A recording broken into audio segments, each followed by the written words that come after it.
Que alguien me diga cuál fue la batalla que libró Francisco Pizarro para entrar a Cusco. No solamente no libró batalla, lo recibieron con fiesta. ¿Qué va a pensar el cusqueño? Justicia divina. Esto es el castigo del usurpador por haber cometido sacrilegio contra el verdadero Inca. Los curacas y los incas supieron negociar ante esta coyuntura de una guerra de todos contra todos para poder posicionarse bien en el nuevo sistema. Y yo creo que eso deja mejor parado a los incas a que digas, como he escuchado que dicen muchos extranjeros, especialmente desde México, dicen, pero nosotros resistimos más, a los incas los conquistaron en media hora, que fue lo que duró la captura de Atahualpa. No, momentito. Los españoles tuvieron también que negociar. Y tuvieron que decirle, oye, tú me ayudas y yo te doy privilegios, un título nobiliario, yo te doy una tierra. Al romper la leyenda negra, estás hablando a favor de la historia andina. Así es. No estás defendiendo a España. ¿Fuimos colonia entonces? Fuimos reino.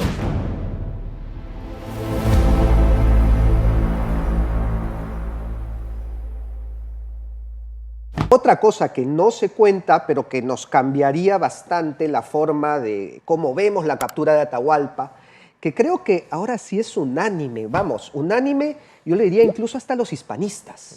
Yo he conocido hispanistas que dicen, no, pero Pizarro hizo mal en capturar a Atahualpa, el mismo Zunzunegui, que defiende la hispanidad y lucha contra la leyenda negra en México, yo le he escuchado decir, Pizarro es la mancha negra de la hispanidad. ¿No? Y es que pareciera que sí, pues todos condenan la captura y la ejecución de Atahualpa, excepto los huascaristas.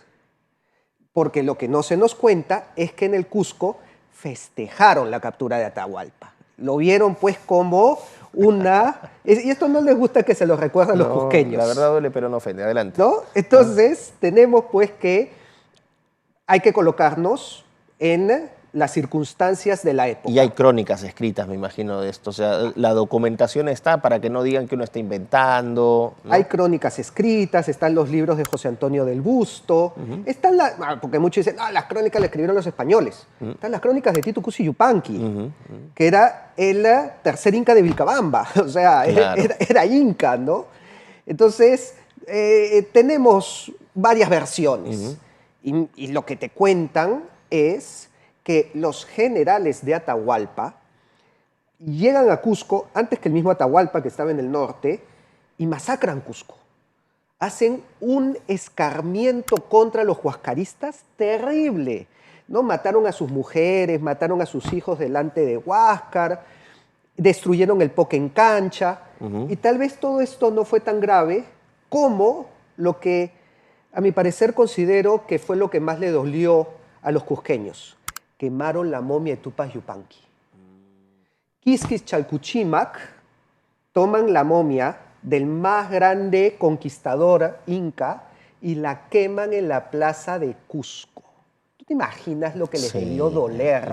Su más grande inca, que lo tenían pues reverenciado como un dios y que te lo reduzcan a cenizas y que eso era como un sacrilegio y que te impedía el comunicarte porque los incas hablaban con sus momias, o sea, era como una segunda muerte.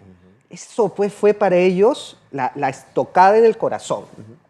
Y luego de eso, cuando Atahualpa está viajando triunfante desde Quito, porque mira que las crónicas dicen que en Cusco al ejército de Atahualpa lo llamaban los de Quito, como extranjeros, no son de los nuestros. Cuando viene en esta marcha, llegan las noticias que a mitad de camino en Cajamarca han llegado unos hombres barbados desde el mar y lo han capturado. ¿Qué va a pensar el cusqueño? Justicia divina. Exactamente. Esto es el castigo del usurpador por haber cometido sacrilegio contra el verdadero Inca. Entonces, claro, yo siempre a todos los indigenistas, negrolegendarios, yo les pregunto que alguien me diga cuál fue la batalla que libró Francisco Pizarro para entrar a Cusco. Y no hay. No solamente porque no tuvo que librar batalla. Claro, si hubiese sido un personaje indeseado, claro, lo estarían como esperando. Tanto dicen, ni siquiera en Cusco, ya lo habrían esperado seguramente antes para... Claro, desde Jauja, ¿no? Jauja, o sea, una locura. Bueno, entonces, no solamente no libró batalla, lo recibieron con fiesta. Las probanzas de la época mencionan que los españoles fueron recibidos con holgura en Cusco, Imagínate. o sea, con una gran alegría, con festejos, ¿no? Porque claro, para ellos veían cómo que se había restituido el balance, el equilibrio, la paz. Una justicia... Una justicia sobrenatural que había castigado. Intina. Sí, así es. No divina, ¿no? Sí.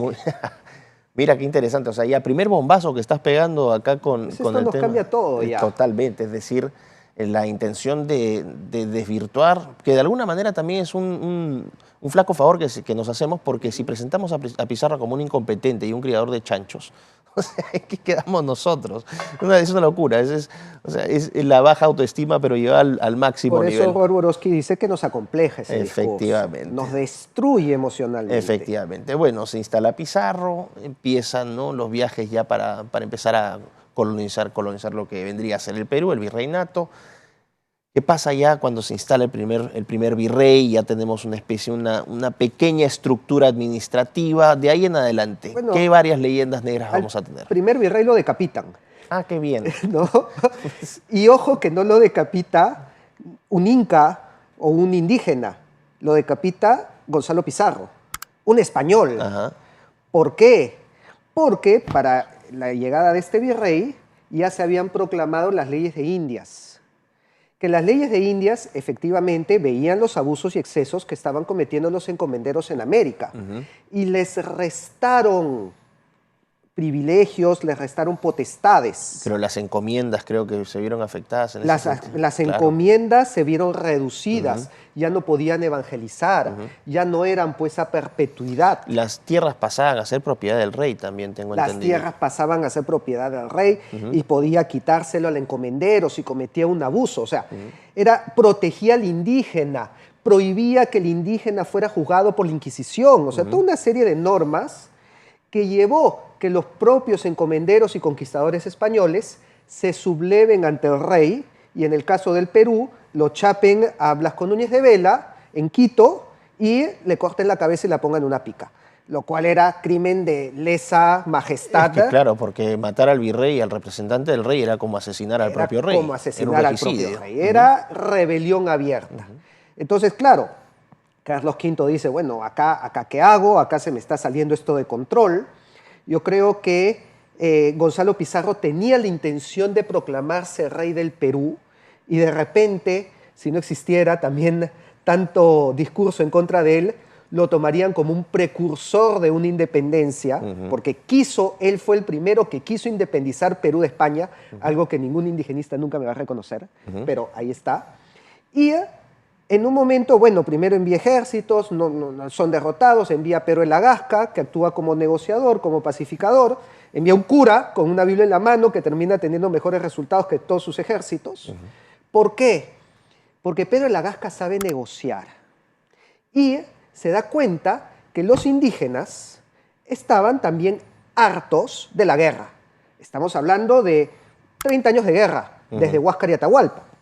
La rebelión de Manco Inca, que también había sufrido los abusos de Gonzalo Pizarro, que nadie puede negar estos abusos, porque hasta el mismo Felipe II lo reconoció. Han sido abusivos con Manco Inca, vamos, hay que perdonarlo. Y esta es la forma de recoger la historia, es decir, todo lo que ocurrió es tratar de levantarlo. Todo lo que ocurrió, lo bueno y lo malo, para entender mejor el proceso. ¿Y qué sucede?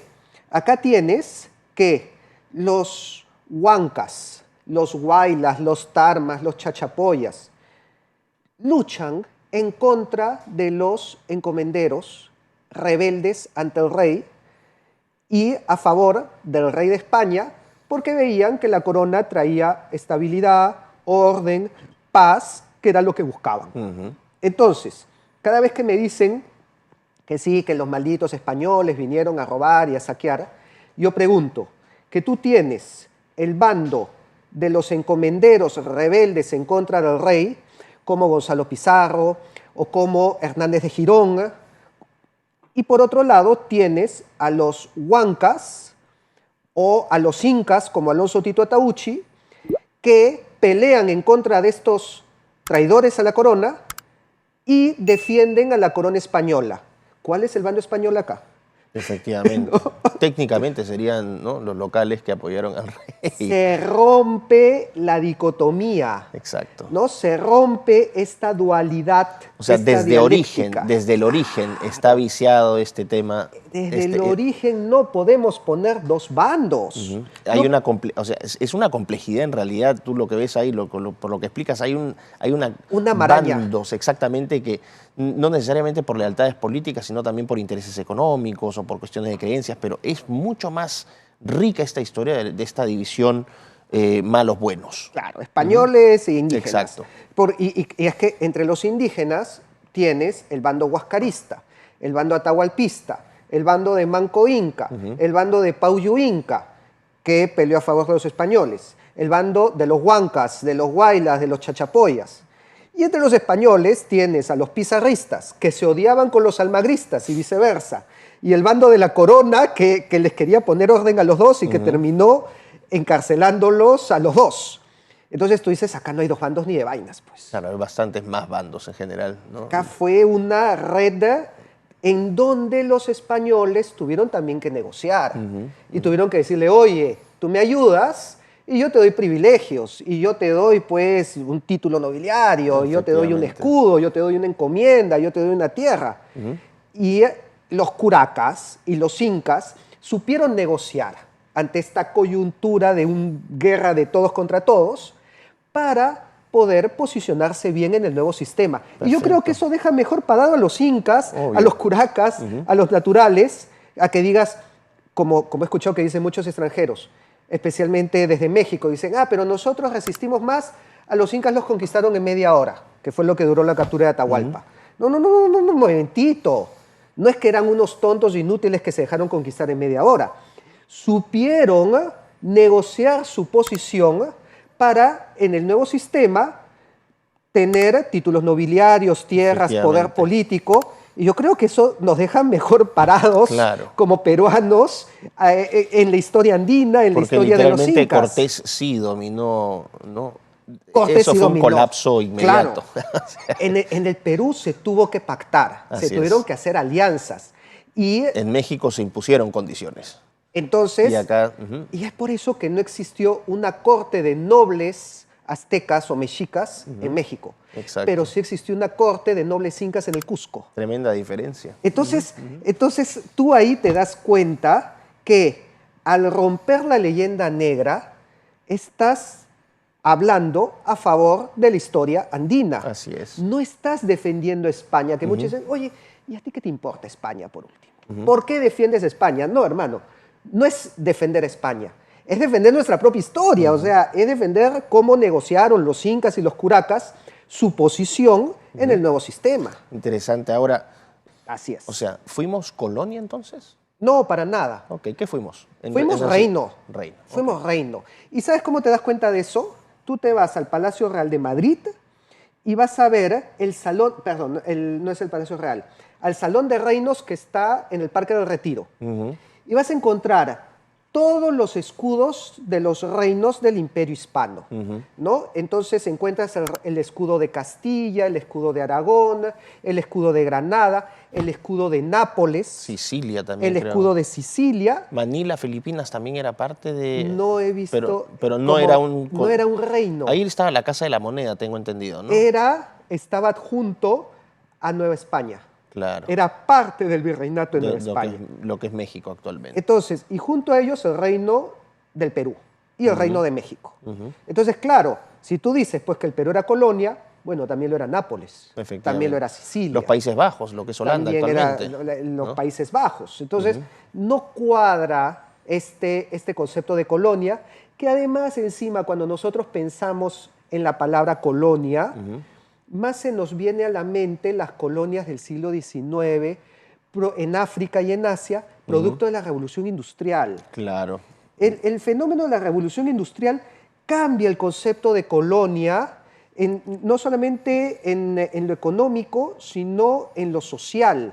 Porque tú te vas a estas colonias francesas, inglesas, que había en África o que había, incluso ya vemos Estados Unidos, y vamos a encontrar que las construcciones eran el puerto y el cuartel militar. Claro. El puerto para sacar los recursos y el cuartel para poner orden. Vamos, ¿qué dejaron los ingleses en Estados Unidos? ¿No? Y tú te vas a dar cuenta ahí las 4 casas que hay en Boston. Nosotros tenemos proceso de mestizaje desde ese momento hasta la fecha, mientras que en Estados Unidos se pasaron las primeras leyes antirracistas en los 60, creo. Es una locura. O sea, El matrimonio entre personas de distinto color de piel estaba prohibido. hay un pintor, de hecho, español, creo, que hace estas pinturas, ¿no? De indio y español. ¿Cómo se llamaba ese pintor, recuerdas? No recuerdo ahora Pero el son nombre, unos cuadros pero lindos, salen ¿no? los cuadros De con estas negro, uniones. sambo, Sí. cholo, sale toda y que, la... ojo, incluso este era un tema cultural. Claro. Era un tema muy cultural. O sea, el indígena podía ser considerado español. Ujú. Y esto, ya cuando digo esto, es ser mal hecatombe. O sea, ya podemos sacar el programa después de esto. Sí, ¿sabes dónde desaparece esto? Por favor.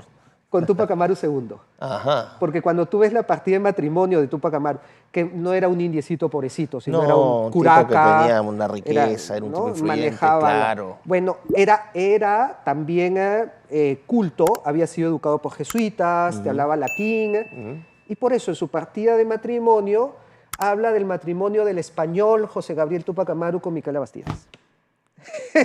Bueno, ha sido un placer este programa.